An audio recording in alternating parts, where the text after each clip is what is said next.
Dan Illman, Mike Beer creeping ever closer to the Curlin, Florida Derby. Race 13 at Gulfstream Park on Saturday is the Grade 3 Appleton Stakes. Let's take a peek at this field. Some nice turf milers. And Mike, we look at this race, and there seems to be some speed in here. We know that Dr. Edgar, the number 8, likes to be forwardly placed. Louder Than Bombs occasionally shows speed. You got to think that the horse on the outside, the 12, El Tormenta, is going to show some pace. And there are also horses that are tactically inclined as well. So I think there's going to be a fair pace up front, maybe not blazing, but everybody should have a chance. Yeah, that's kind of how I looked at it too. I didn't think that they were going to be, out there rolling on the lead in this race, but this should be a fairly run race as far as any running style is concerned.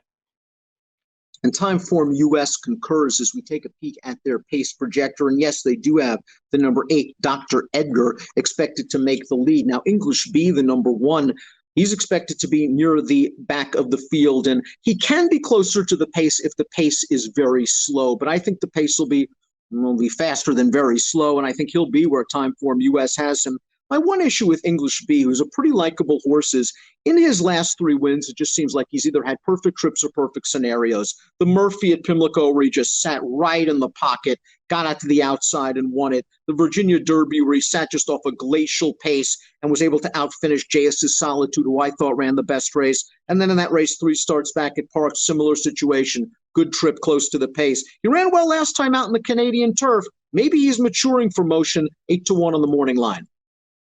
Yeah, I mean, I guess in some ways, the fact that he is so tactical and get trips like that is a good thing, Dan. Maybe it just works to his advantage. Last time, I mean, he just really had a good trip. That was a wicked pace set by Guido in there, and it just fell apart at the end. English B couldn't quite get there. It was one of those bunched up finishes at the end of the race. I'm not sure how good the Canadian turf actually was, but I won't take anything away from him. He ran fine in there.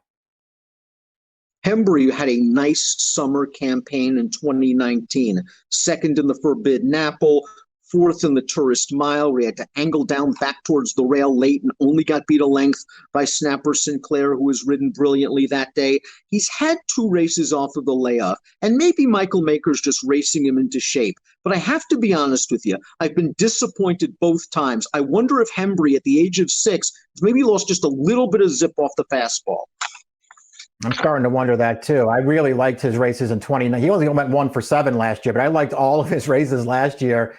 I haven't liked either of his starts this year. That Canadian turf last time was almost made to order for him. He was supposed to come rolling through the stretch that day, and he never factored.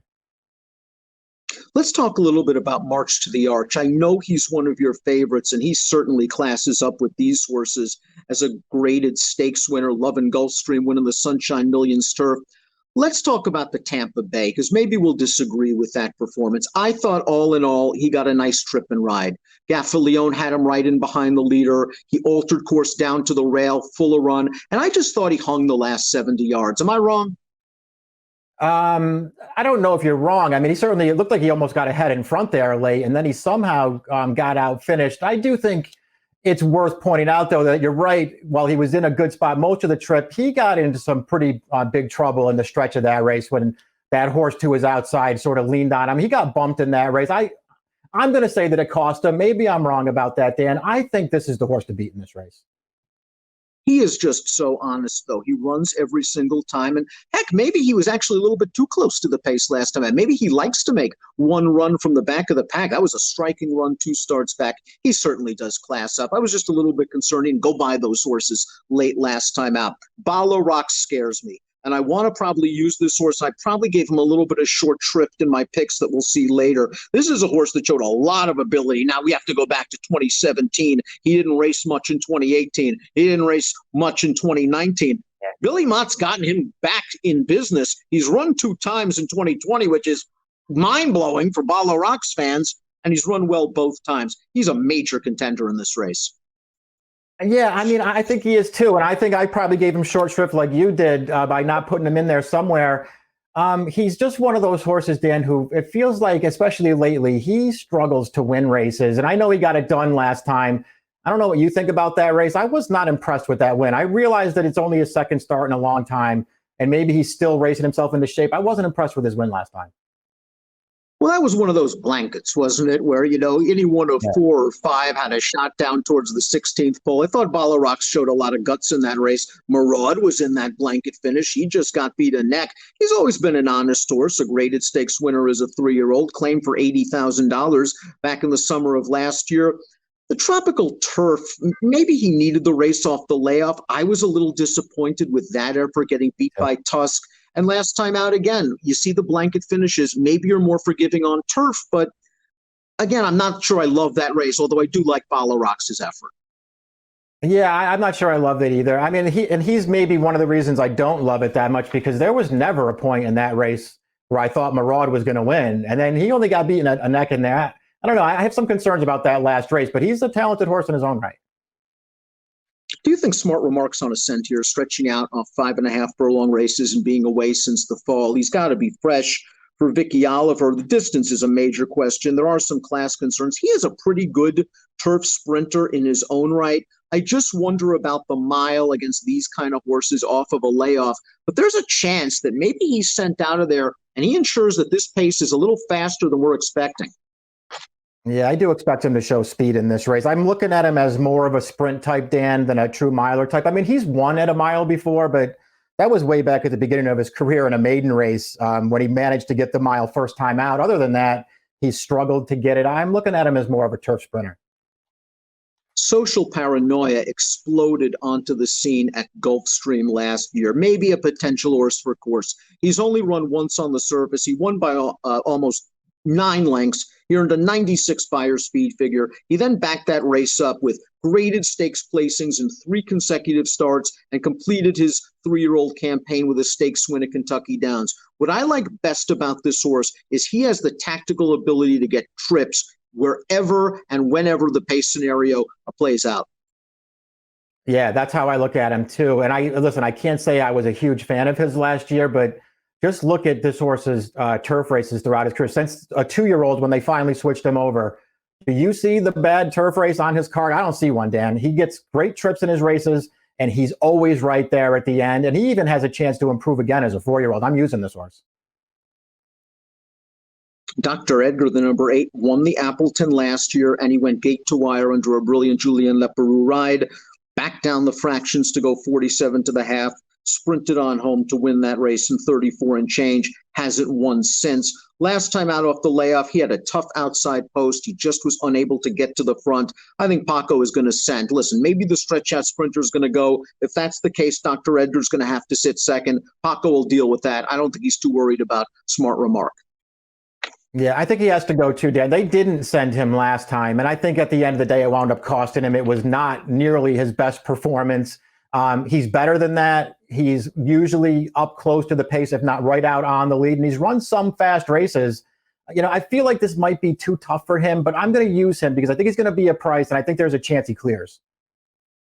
Louder Than Bombs' last win came in gate-to-wire fashion at Keeneland when able to control the slow pace.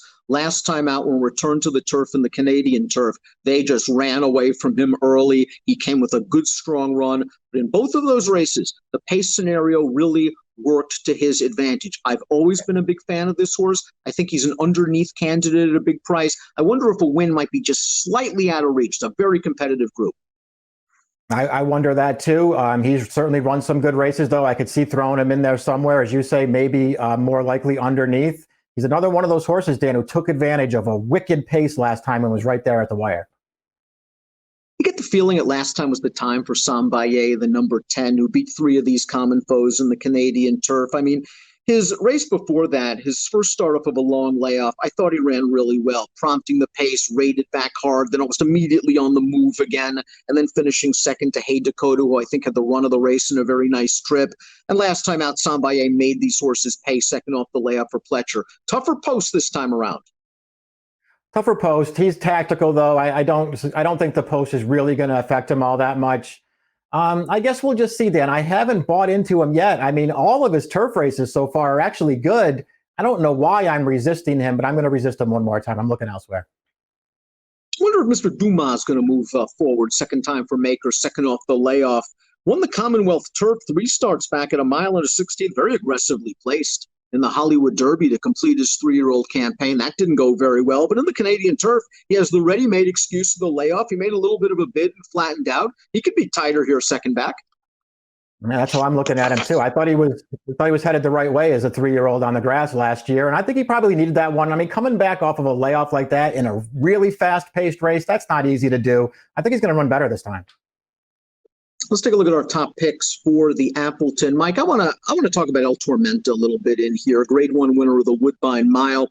He beat Got Stormy that day. Got a really nice trip, I thought, from Eurico Rosa da Silva. He was able to save ground most of the way, got a split in between horses 3 wide, and then was gamely down towards the inside to beat Got Stormy. I thought his Breeders' Cup Mile, though, backed that race up pretty well because he pulled very hard coming out of the gate. He engaged in a little bit of pace warfare with another horse, and listen, they weren't going to beat the Uni and Got Stormy that day. Got Stormy came back to win the Matriarch with a 104 buyer.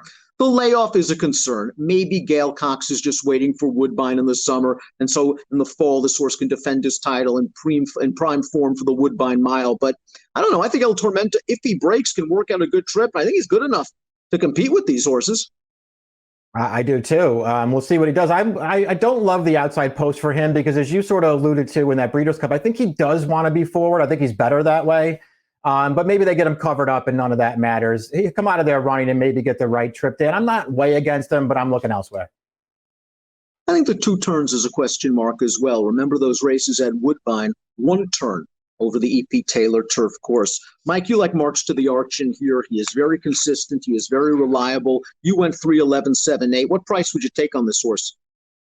Yeah, I just feel like he makes a lot of sense in this race. They actually made him pretty generous on the morning line, I think. I think they made him 9-2 on the line. I think that's a very fair price on this horse.